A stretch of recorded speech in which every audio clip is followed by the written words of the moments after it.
নমস্কার বন্ধুরা, আজকে শনিবার, মার্কেট দুদিন বন্ধ। তো গতকাল মার্কেটে প্রচুর ডিসকাউন্ট পাওয়ার জন্য কিছু শেয়ার কালকে পোর্টফোলিওতে অ্যাড করলাম। তার মধ্যে প্রথমটাই ছিল আমার আইজেস লজিস্টিক্স। আইজেস লজিস্টিক্স মোটামুটি 6টা কিনলাম। এটা 770 আমার টার্গেট ছিল, কিন্তু আরও কমে পেলাম 750-এ। আর কিছু কিছু স্টক পোর্টফোলিওতে অ্যাড করলাম, তার মধ্যে অ্যাভারেজ বিং করার জন্য ডিএলএফ একটা আছে, আর চোলামণ্ডলম ইনভেস্ট একটা আছে, আর পিসিবিএল কেমিক্যাল একটা নিয়েছিলাম। এই করে করে মোটামুটি ওই 8,642 টাকার মতো কালকে পোর্টফোলিওতে অ্যাড করলাম। যদি দেখি সোমবার দিন আরও মাইনাস হয়, তবে সম্ভাবনা আমার মনে হচ্ছে এমনি একটু একটু কারেকশান হওয়ার ছিল। একটা ওই প্যানিক সিচুয়েশানের জন্য ইন্ডিয়া পাকিস্তান একটা যুদ্ধ লাগতে পারে, এই জন্যই মার্কেটটা মনে হচ্ছে আমার ডাউন হলো। তবে যদি যদি আরও নিচে পাওয়া যায় তখন আরও নিচে কিছু কিছু কিনবো। তো অ্যাজ লজিস্টিকটাই আমার গত মাসেই দুবার কিনে বিক্রি করেছিলাম।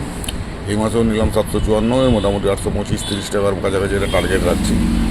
যদি আবার 730-এর নিচে পেয়ে যায় আরও কিছু অ্যাডিং করে নেবো। এই হলো আমার কালকের অ্যাক্টিভিটি।